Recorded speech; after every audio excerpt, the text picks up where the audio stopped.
Pasal 34. Apa yang akan terjadi sewaktu kita mati?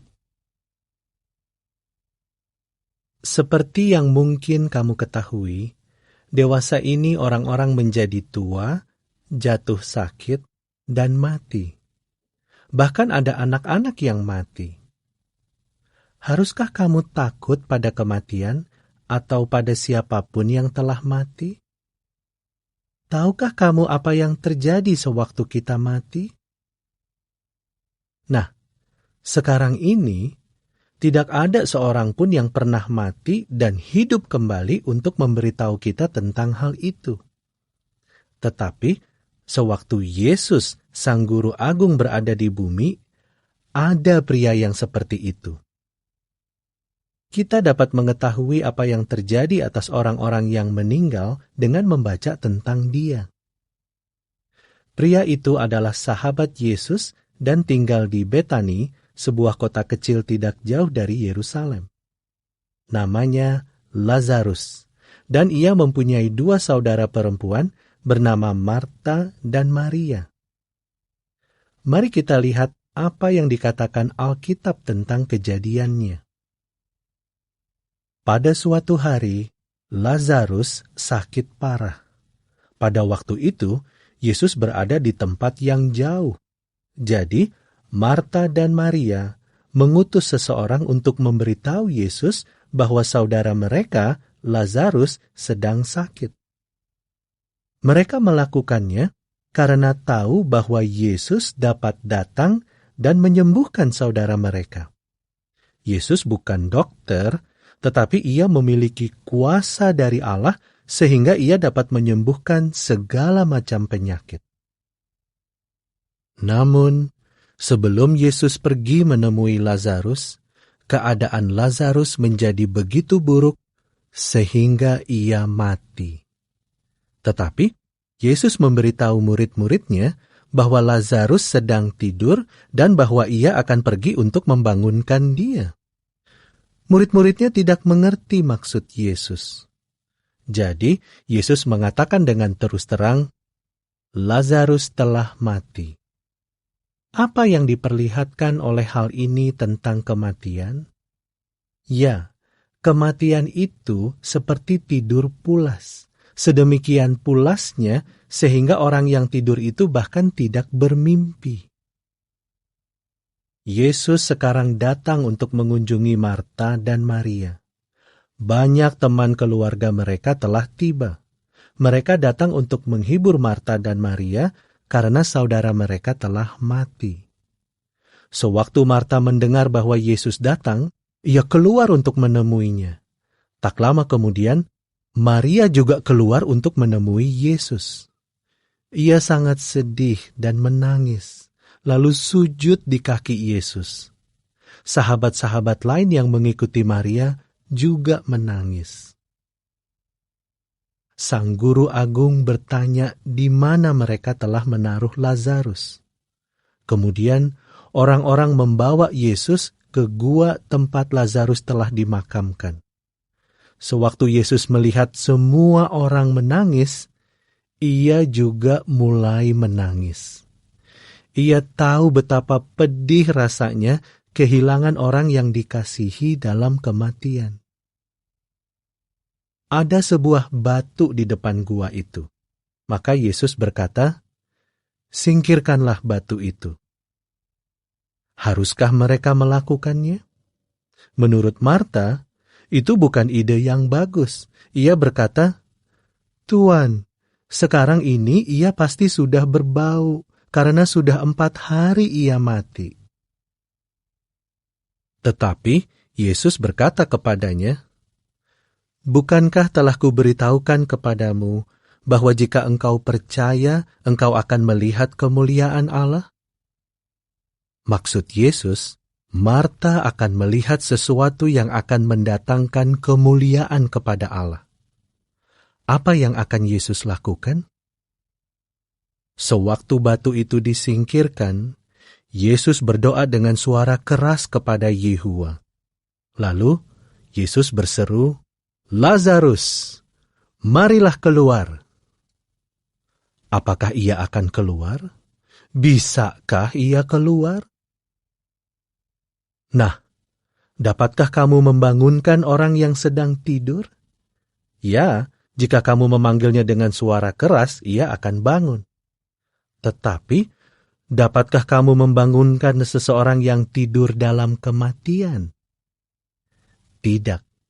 Tidak soal seberapa keras suaramu memanggilnya, orang mati tidak akan mendengar. Kamu, saya, atau siapapun di bumi dewasa ini tidak dapat melakukan apapun untuk membangunkan orang mati. Tetapi Yesus berbeda. Ia punya kuasa istimewa dari Allah. Jadi, sewaktu Yesus memanggil Lazarus, terjadilah suatu hal yang memukau. Pria yang telah mati selama 4 hari itu keluar dari gua. Ia dihidupkan kembali. Ia dapat bernapas dan berjalan serta berbicara lagi. Ya, Yesus membangkitkan Lazarus dari antara orang mati. Yohanes 11 ayat 1-44. Sekarang pikirkan hal ini. Apa yang terjadi dengan Lazarus sewaktu ia mati? Apakah suatu bagian dari dia, suatu jiwa atau suatu roh, meninggalkan tubuhnya dan pergi untuk hidup di tempat lain? Apakah jiwa Lazarus pergi ke surga? Apakah ia hidup selama 4 hari di atas sana bersama Allah dan para malaikat yang kudus? Tidak.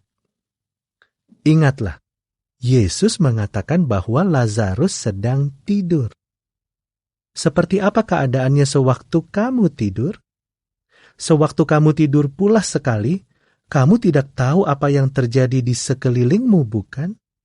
Dan sewaktu kamu bangun, kamu tidak tahu sudah berapa lama kamu tidur sampai kamu melihat jam. Hal itu serupa dengan keadaan orang mati. Mereka tidak tahu apapun. Mereka tidak merasakan apapun. Dan mereka tidak dapat melakukan apapun. Seperti itulah keadaan Lazarus sewaktu ia mati. Kematian itu seperti tidur pulas, dan orang yang tidur tidak ingat apapun. Alkitab mengatakan, mengenai orang mati, mereka sama sekali tidak sadar akan apapun. Pengkhotbah 9, ayat 5 dan 10. Pikirkan hal ini juga. Seandainya Lazarus telah berada di surga selama 4 hari, bukankah ia akan mengatakan sesuatu tentang itu? Dan seandainya ia telah berada di surga, apakah Yesus akan menyuruhnya kembali ke bumi dari tempat yang menakjubkan itu? Tentu saja tidak. Namun, banyak orang mengatakan bahwa kita memiliki jiwa. Dan mereka mengatakan bahwa jiwa terus hidup setelah tubuh mati. Mereka mengatakan bahwa jiwa Lazarus masih hidup di suatu tempat. Tetapi Alkitab tidak mengatakan demikian. Menurut Alkitab, Allah membuat manusia pertama, Adam, menjadi jiwa yang hidup. Adam adalah jiwa. Alkitab juga mengatakan bahwa sewaktu Adam berdosa, ia mati. Ia menjadi jiwa yang mati. Dan ia kembali ke debu yang darinya ia telah dijadikan. Alkitab juga mengatakan bahwa semua keturunan Adam mewarisi dosa dan juga kematian. Kejadian 2 ayat 7. Jadi, jelaslah bahwa kita tidak memiliki jiwa yang terpisah dari tubuh kita. Kita masing-masing adalah jiwa. Dan karena orang-orang telah mewarisi dosa dari manusia pertama Adam, Alkitab mengatakan jiwa yang berdosa akan mati.